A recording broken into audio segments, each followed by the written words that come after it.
dans le prochain épisode de Un si grand soleil. Alors que Manu se fait rappeler à l'ordre, Kyra commence à se remettre en question.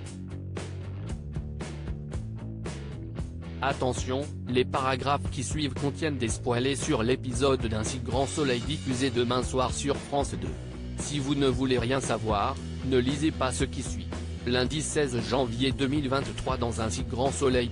Manu se fait rappeler à l'ordre. Margot et Ludo discutent des problèmes de couple de Christophe et Cécile. Si Ludo pense que son ami est tout simplement paumé depuis la mort de Ziggy, Margot le trouve surtout lunatique ces derniers temps et regrette que sa sœur soit obligée de le supporter au quotidien. De plus, la jeune femme commence à en avoir marre de l'attitude de son beau-frère. Malheureusement, le ton monte entre Ludo et Margot. Cette dernière préfère d'ailleurs couper court à la conversation car elle n'a aucune envie de se prendre la tête avec lui à cause de Christophe. Pendant ce temps, Achille présente ses excuses à Christophe pour être à l'origine de ses disputes avec Cécile. L'adolescent reconnaît ensuite que même si Cécile fait tout pour que ça se passe bien entre eux, il ne se sent pas à l'aise avec elle. En entendant ces mots, Christophe réalise que Cécile a essayé de lui en parler mais qu'il ne l'a pas écouté. Il rassure cependant l'adolescent en lui disant que tout finira par s'arranger. De son côté, Manu poursuit son enquête et est parvenu à se procurer le rapport d'autopsie de l'ancien concurrent de Darius. C'est pourquoi, il sollicite l'aide d'Hugo pour analyser le dossier. Par la suite, Manu rencontre Darius sur son lieu de travail pour lui poser quelques questions sur sa femme Héloïse disparue 12 ans plus tôt en pleine procédure de divorce. Darius explique alors que sa femme est partie vivre à l'étranger sur un coup de tête et affirme qu'il n'a plus de nouvelles d'elle depuis. Lorsque le policier insinue que cette disparition soudaine lui a permis de gagner de l'argent, Darius rétorque que ces questions sont déplacées avant de mettre fin à la discussion.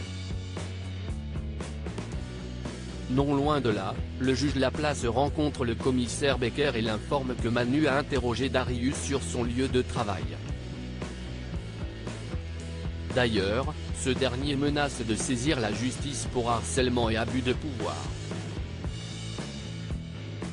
Si Becker promet de remonter les bretelles de Manu, le juge Laplace estime que le policier mérite une mise à pied avec effet immédiat.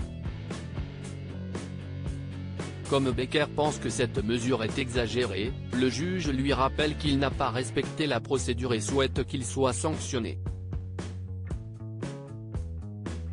Malgré tout, Becker lui demande de le laisser gérer ses hommes comme il a l'habitude de le faire et assure que tout se passera bien. Sans attendre, Becker rejoint Manu et Alex puis menace de les suspendre tous les deux. En effet, ce n'est pas la première fois qu'il dépasse les bornes. Pour lui, être un bon flic n'excuse pas tout. S'il continue de mener l'enquête, il n'aura donc pas d'autre choix que de les sanctionner sévèrement. En fin de journée, Christophe va voir Hugo à l'Institut médico-légal. Tandis qu'ils discutent de la mort de Ziggy, le vétérinaire apprend que le meurtrier de Rostand court toujours. Hugo lui apprend également que la police soupçonne l'associé d'Hervé d'être le responsable de sa mort. Lorsque Christophe lui demande s'il compte l'arrêter, Hugo précise que le juge a décidé de classer l'affaire. À cette annonce, le vétérinaire peine à masquer sa colère. Kyra commence à se remettre en question. Thaïs a passé la nuit chez Robin mais a préféré rentrer chez elle pour se changer avant d'aller au lycée. Bien qu'elle le trouve mignon, l'adolescente n'a cependant aucune envie d'être en couple. En réalité, l'adolescente veut une relation légère et sans prise de tête mais n'en a pas encore parlé au principal intéressé. De son côté, Robin raconte à Louis qu'il a couché avec Thaïs. Sur un petit nuage, il espère que ce n'était pas l'histoire d'un soir. Plus tard, Kyra propose à Thaïs d'aller boire un verre mais cette dernière décline car elle passe la soirée avec Robin. Par la suite, Kyra se rend au sauvage et se confie à Enzo sur le fait qu'elle regrette qu'il ne se passe jamais rien dans sa vie.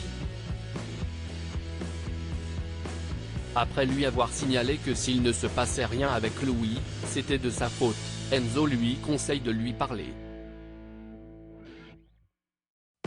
Louis reçoit quant à lui un appel de Robin. Thaïs ayant été obligée d'aider son père en urgence à la pizzeria, elle ne pourra pas passer la soirée avec lui. Au cours de la discussion, Robin incite son ami à parler à Kyra mais le fils de Marc pense qu'elle est passée à autre chose.